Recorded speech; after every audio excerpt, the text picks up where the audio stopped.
Shalom, selamat pagi Bapak Ibu Saudara yang dikasih dalam Tuhan, puji Tuhan.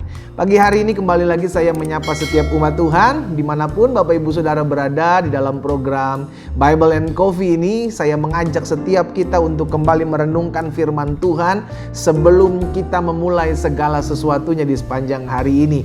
Karena kita pegang janji firman Tuhan, saudaraku. Apa yang kita kerjakan dalam kehidupan kita, maka Tuhan memperhitungkan.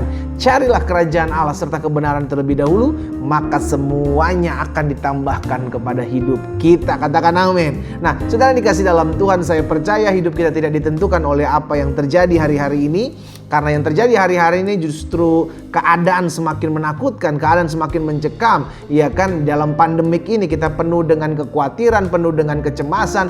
Tapi hidup kita tidak ditentukan oleh pandemik ini. Pandemik boleh terjadi, tapi yang tergenapi adalah Tuhan tidak pernah meninggalkan kita. Sama-sama katakan amin. Iya kan? Sehingga akhirnya hidup kita hanya perlu dituntun oleh firman. Makanya melalui renungan pagi, melalui program Bible and Coffee ini, setiap hari saya mengajak setiap umat Tuhan, ayo kembali kepada firman Tuhan. Karena yang kita perlukan adalah firman Tuhan, sehingga tergenapi firman Tuhan dalam kehidupan kita.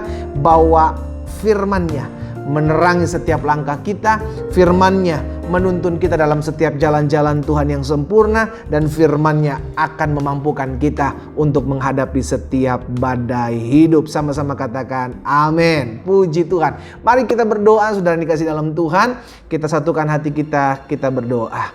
Bapa, terima kasih buat kasih karunia Tuhan, terima kasih buat anugerah Tuhan. Kami bersyukur karena hari ini kembali kami diberikan kesempatan untuk kembali merenungkan firman Tuhan. Tuhan Yesus, tolong kami sehingga ketika kami merenungkan firman-Mu, kami mengerti akan kebenaran, dan biarlah kebenaran ini yang memerdekakan hidup kami.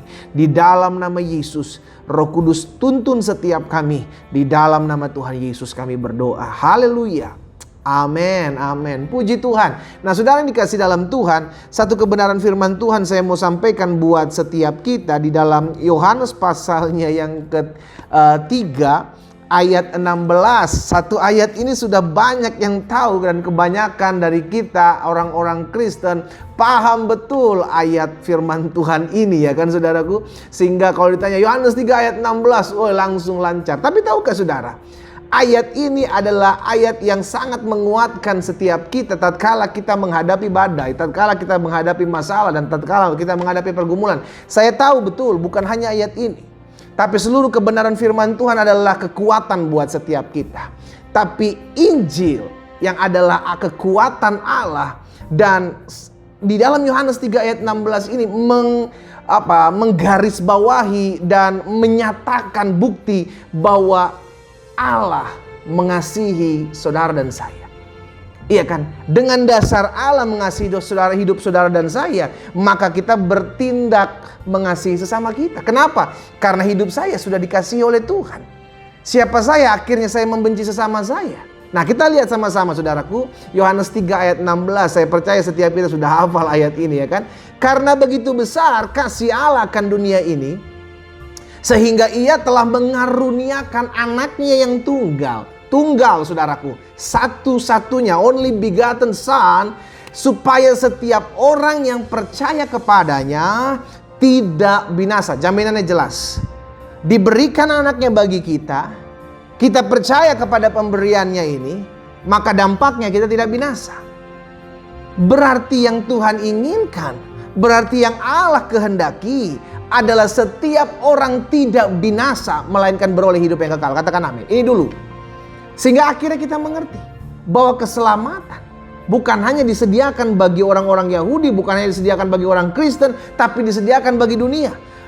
Supaya setiap orang yang percaya kepadanya tidak binasa, melainkan beroleh hidup yang kekal. Jadi kasih Allah seluruhnya dicurahkan bagi dunia. Karena dunia sudah jatuh dalam kuasa dosa. Sehingga akhirnya Allah perlu mengutus satu-satunya anak yang ditunggal, yang dikasihi. Yakni pribadi Allah itu sendiri yang mengambil rupa seorang manusia. Yang kita kenal bernama Yesus, yang kita sembah sebagai Tuhan yang menyelamatkan hidup kita. Supaya apa? Supaya kita tidak binasa. Tapi di sisi lain ada satu kekuatan yang menghendaki juga manusia hidup dan tinggal dalam dosa dan pada akhirnya berujung kepada kebinasaan. Nah, itu adalah kuasa jahat. Akhirnya kita mengerti. Dengan segala trik, dengan segala tipu daya, iblis berusaha menghancurkan apa yang sudah diciptakan oleh Allah. Tapi Allah tetaplah Allah yang selalu akhir daripada segalanya menang. Iya kan? Dan kita mengerti bahwa ketika Yesus dianugerahkan atas hidup kita, ketika Yesus datang ke dunia ini, maka Alkitab mencatat barang siapa yang percaya kepadanya, kepada anak yang satu-satunya diberikannya karena kasihnya ini, maka dia selamat dan tidak binasa. Makanya dalam Yohanes 1 ayat 11 Alkitab bilang begini, ia datang kepada milik kepunyaannya. Kenapa dikatakan milik kepunyaannya? Karena dia yang menciptakan manusia. Berarti manusia adalah milik kepunyaan Allah. Allah datang kepada milik kepunyaannya. Tapi apa yang terjadi? Milik kepunyaannya itu tidak mau menerimanya. Ia datang kepada milik kepunyaannya, tetapi orang kepunyaan itu tidak menerimanya. Iya kan? Tidak mau menerimanya. Karena apa? Karena sudah tinggal dalam kegelapan, sudah tinggal dalam dosa, dan terang tidak bisa bersatu dengan gelap. Allah yang kudus tidak bisa menghampiri manusia. Manusia, maksud saya yang sudah tercoreng oleh dosa tidak bisa menghampiri Allah. Tapi dia Allah yang menciptakan manusia, dia mengutus anaknya sebagai manusia untuk menyelamatkan kita yang tinggal dalam kegelapan. Sehingga akhirnya kita mengerti Tuhan mengasihi setiap manusia, tapi keselamatan yang diberikan kepadanya hanya berlaku bagi orang-orang yang menerimanya sebagai Tuhan dan Juru Selamat. Makanya di ayat yang ke-12 dari Yohanes 1 jelas, tetapi orang yang diberinya kuasa kepada setiap mereka yang menerimanya sebagai Tuhan. Diberinya kuasa sebagai apa? Anak-anak Allah. Jadi pagi hari ini saudara dikasih dalam Tuhan, kita mengerti Allah mengasihi hidup manusia. Hanya terkadang kita nggak mengerti, sehingga akhirnya kita hidup suka-suka kita hidup pengennya bebas, tidak mau ada di bawah hukumnya Allah. Sehingga akhirnya kita lupa bahwa kehendak Tuhan adalah menyelamatkan saudara dan saya. Dia mau supaya saudara dan saya adalah menerima pribadinya Yesus ini, untuk supaya kita diselamatkan dan tidak lagi tinggal di dalam kegelapan. Makanya Yesus mengumandangkan, akulah jalan dan kebenaran dan hidup. Tidak ada seorang pun yang dapat sampai kepada Bapa kalau tidak melalui aku. Jelas. Jalannya cuma satu. Banyak jalan menuju Roma, tapi jalan menuju sorga cuma satu. Jelas. Melalui anaknya yang tunggal. Tunggal. Satu-satunya. Pagi hari ini saya harap setiap kita mengerti bahwa Tuhan bukanlah Tuhan yang sekedar menyelamatkan lalu pergi meninggalkan kita begitu saja. No.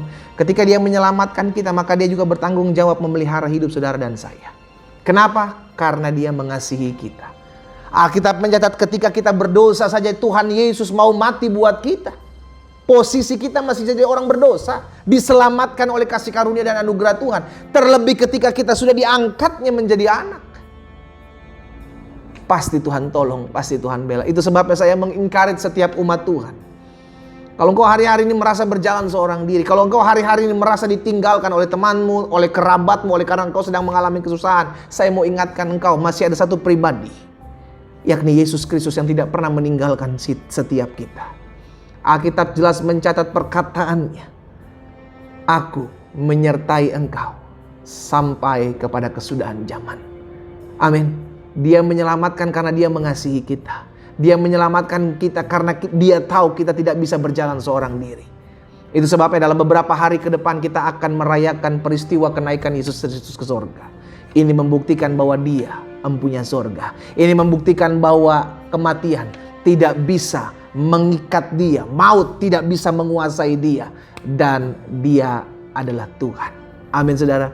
Karena itu pagi hari ini ayo sama-sama kita mengerti bahwa dia adalah Allah yang mengasihi saudara dan saya. Kalau dia mengasihi saudara dan saya, apalagi yang perlu kita takutkan menjalani hidup ini? Kesehatanmu, keuanganmu, pergumulan rumah tanggamu, dia tahu. Dan dia pasti tolong karena dia mengasihimu. Kita berdoa. Bapa, terima kasih. Engkau Allah yang baik. Engkau mengasihi setiap kami. Bahkan ketika kami masih jatuh dalam dosa, Engkau menebus kami. Terlebih-lebih ketika kami sudah diselamatkan, ketika kami sudah diangkat menjadi anak, dan kami percaya hidup kami sudah diselamatkan, hidup kami sudah tinggal dalam terang yang ajaib, dan kami menerima anugerah dan kasih setia Tuhan dalam hidup kami. Karena itu hamba berdoa, kalau ada di antara umat Tuhan pagi hari ini berdoa, mengambil waktu untuk merenungkan firman Tuhan, dan mereka merasa bimbang, mereka merasa takut, mereka merasa tinggalkan seorang diri, hamba berdoa Roh Kudus jamah di dalam nama Yesus. Sehingga akhirnya setiap kami tetap menyadari bahwa kami masih memiliki Allah yang tidak pernah meninggalkan kami, yang selalu mengasihi kami. Berkat-Mu ada atas masing-masing kami Tuhan. Di dalam nama Yesus kami berdoa. Haleluya. Amin. Amin. Mari kita nikmati kopi kita, saudara. Haleluya. Dia Allah yang mengasihi saudara dan saya. Dia Allah mengasihi setiap orang pendosa. Karena itu Dia mau menyelamatkan saudara dan saya. Tuhan Yesus memberkati kita.